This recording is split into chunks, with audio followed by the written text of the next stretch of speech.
Et comment se prépare l'après? L'après, eh bien, c'est, le nom de cette association pour la, République écologique et sociale, l'Après, qui vient d'être créée dans les Alpes, du Sud. Bonjour Laurent Hérochaume. Bonjour. Vous êtes le relais départemental de l'Après dans les Hautes-Alpes, je le disais, qui vient d'être créé. Les premières réunions auront lieu cette semaine du côté de Gap ou encore d'Aimé.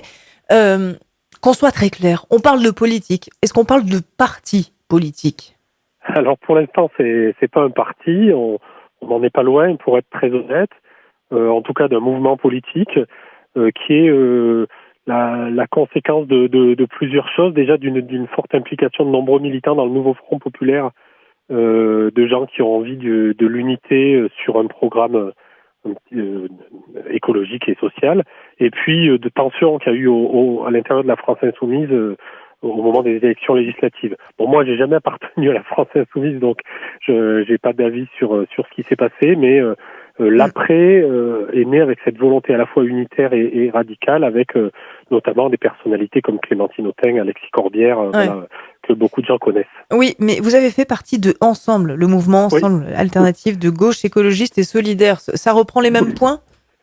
Oui, alors moi je suis toujours membre de Ensemble. Là en ce moment, il faut que les gens, enfin voilà, on est tous un petit peu sidérés par la situation politique nationale et internationale. Ce qui est à l'après est un petit peu le point positif de la situation politique, puisque il y a toute une dynamique à la fois avec beaucoup de monde et puis des organisations politiques qui souhaitent se rassembler, fusionner. Il y a déjà le mouvement GDS, qui est le mouvement de Gérard Filoche, qui a décidé de fusionner avec l'Après. Il y a des discussions avec Génération, avec le mouvement Picardie Debout, qui est le mouvement de François Ruffin. Donc il y a un effet un petit peu boule de neige, si je puis dire, Mmh.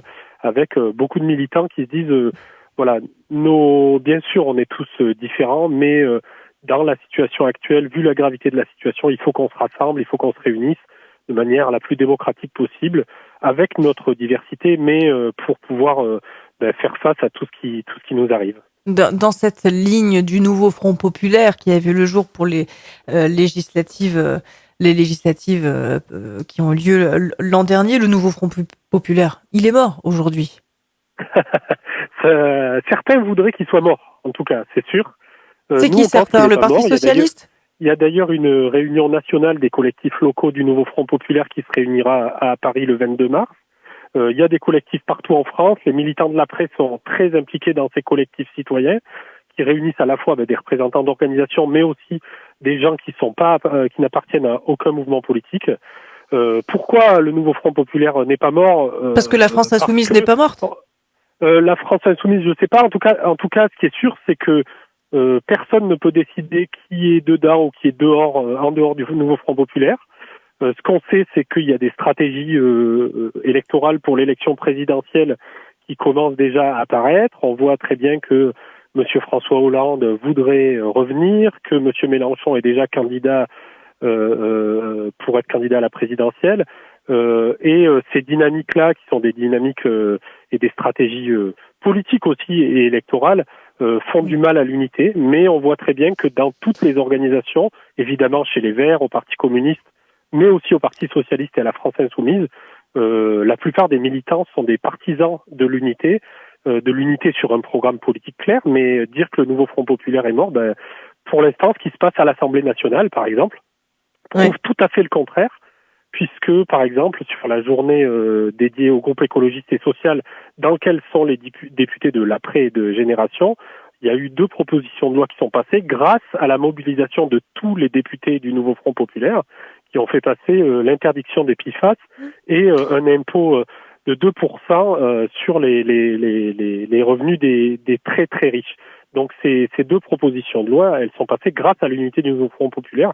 Et puis, dans la réalité du terrain, vous savez, il y a ce qui se passe à la télé, et puis sur le terrain, la plupart des gens, ils ont envie, et ils voient bien la gravité des choses, ils ont envie de travailler ensemble. Oui, alors vous êtes plutôt optimiste, Laurent Hérochaume, parce que quand même, bon, vous dites le nouveau Front populaire, grâce à lui, on fait passer certaines choses, oui, et puis on peut dire aussi que le nouveau Front populaire n'a pas vraiment existé quand il s'agissait de censurer ou non le budget. D'ailleurs, la France insoumise a accusé le Parti socialiste d'avoir interrompu le nouveau Front populaire après ne pas avoir censuré le budget. Donc, vous êtes plutôt optimiste dans votre discours.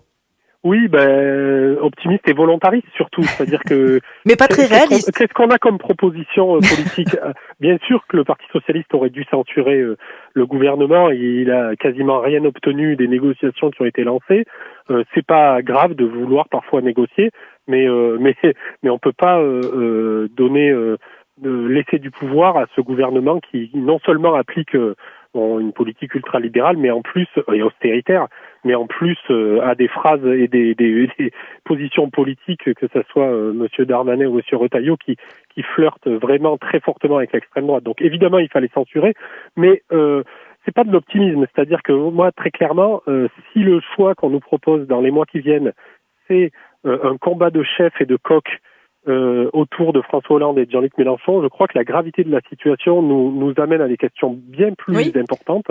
Et donc, j'invite tous les militants qui croient dans ce désir de se rassembler autour d'un programme politique clair. Et en plus, on va dire la colonne vertébrale de ce programme, c'est le programme du nouveau Front populaire. On a déjà cette base-là qu'il faut continuer à travailler, mais je veux dire, on a un programme très clair qui permettrait en plus d'équilibrer les comptes de la nation, qui permettrait de faire face à l'urgence écologique et vraiment le mot urgence n'est même pas à la hauteur de la gravité de ce qui nous arrive. Et donc urgence écologique, on est contre les JO. Eh bien, sur les Jeux Olympiques, moi, vous savez, je suis les JO 2030, je précise. Je suis bien sûr, ouais. Je suis au Alpin pure souche, les Alpins me connaissent.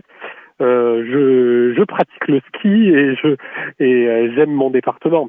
Et c'est ce qui fait que j'ai été triste à la fermeture de Céuse, mais évidemment, il fallait fermer Céuse et il y a beaucoup de stations sur lesquelles il faut arrêter d'investir sur les canons à neige et sur l'hiver. Et tous les professionnels du tourisme, tous les professionnels des stations savent qu'en 2030, la situation sera encore plus grave qu'en 2025. Oui, mais les Jeux Olympiques ont lieu à Briançon et à Montgenèvre. Oui, et à Nice et au Grand Bornand, par exemple. À Nice, où on va construire une patinoire pour plusieurs dizaines de milliers de spectateurs. Alors, ça n'est pas fait encore, ça n'est pas fait. La ministre des Sports a clairement dit, on va peut-être revoir, en effet, la carte des sites. Non, vous y croyez pas. Écoutez, c'est la preuve que la mobilisation des citoyens, elle a un impact sur les décisions et qu'il faut continuer à lutter. Ces Jeux Olympiques 2030, ça va être une catastrophe, bien sûr, écologique, mais aussi une catastrophe budgétaire. On peut pas d'un côté nous dire qu'il faut couper dans les financements des services sociaux, des services aux habitants, des services publics de proximité, dans la sécurité, dans tout ce dont ont besoin les gens pour vivre, et d'un autre côté, investir des millions d'euros dans un événement qui va durer une semaine. Vous savez, la Grèce, ils sont toujours en train de payer la dette des Jeux Olympiques à Athènes. Mais les infrastructures ferroviaires et routières, elles existeront encore après les JO? Oui, mais ça, à la limite, on n'a pas besoin des Jeux Olympiques pour savoir qu'il faut investir dans les infrastructures ferroviaires et routières. Je veux dire, tout le monde sait qu'il faut refaire les voies ferrées et investir dans le train. Ça, il n'y a pas de problème. Oui, mais tout le monde sait, personne ne le fait. Il faut qu'on ait une réflexion, vraiment, pour aller au bout du sujet. Moi, je suis pas pour qu'on arrête les Jeux Olympiques. Je suis un passionné de sport comme beaucoup de gens et j'aimerais qu'on ait une réflexion honnête et lucide, qu'on se mette autour d'une table.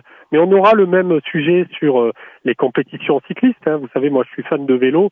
Le Tour de France, on est face à des difficultés, même au niveau des températures, pour que les coureurs puissent continuer à pédaler dans des chaleurs caniculaires. Donc, il faut qu'on se mette autour d'une table pour savoir de quoi on a besoin ensemble et comment on peut faire pour préserver ces grandes compétitions qui sont aussi des moments de joie, mais où, par exemple, les déplacements des spectateurs posent des questions, la construction d'infrastructures pose des questions, et on sait très bien, j'adore le biathlon, et là, les championnats du monde viennent de se terminer, on sait très bien que les Jeux Olympiques au Grand Bornand en 2030, c'est une pure folie.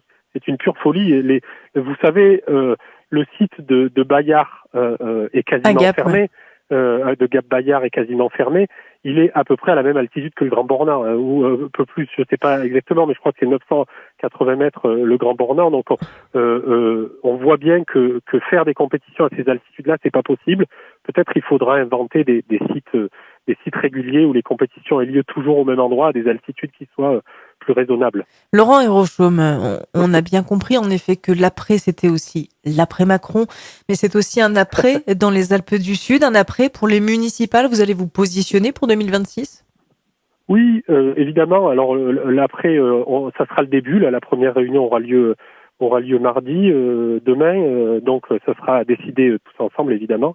Pour les municipales, comme pour les élections législatives, nous nous sommes des partisans de l'unité, même si les élections municipales ne sont pas des élections législatives. Et j'allais dire, elles sont bien plus intéressantes en termes citoyens puisqu'elles permettent de rassembler largement, d'impliquer les citoyens, y compris sur les programmes, de faire co-construire comment Ah oui, nous bah alors, voulons vivre ensemble. Et en donc, parlant ces de choses-là, co-construction, justement, là, vous parlez de cette réunion. Vous savez où je vais en venir, forcément. Ce mardi, réunion du côté de Gap.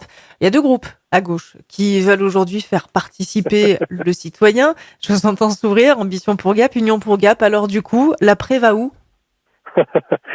l'après est un mouvement démocratique, donc c'est pas moi qui vais le décider. Par contre, ce qui est sûr, c'est que évidemment l'après est du côté de l'unité. Donc ce qu'on souhaiterait, c'est que les gens se rencontrent Oui. et Et se parlent. ça n'aura pas lieu. Et Élie Cordier l'a clairement dit, pour Union pour Gap, il n'y aura plus de rencontres ou oui, de eh bien propositions de voilà, on le rencontres. déplore et on trouve ça vraiment terrible parce que ça crée une situation. On sait qu'il y a une possibilité d'une liste du Rassemblement national à Gap. On sait que tout ce que pense Roger Didier du fonctionnement démocratique des institutions. On voit très bien là sur la privatisation des lignes de bus. Alors là, c'est une catastrophe quand les gens seront au courant de la privatisation des lignes de bus à Gap. On voit On la en a parlé ce gravité matin on en a parlé ce matin sur Alpes 1. Parfait. Eh bien, vive le journalisme de proximité, mais en gros, la gravité de la situation, j'espère que Élie, qui est un garçon Élie Cordier. raisonnable,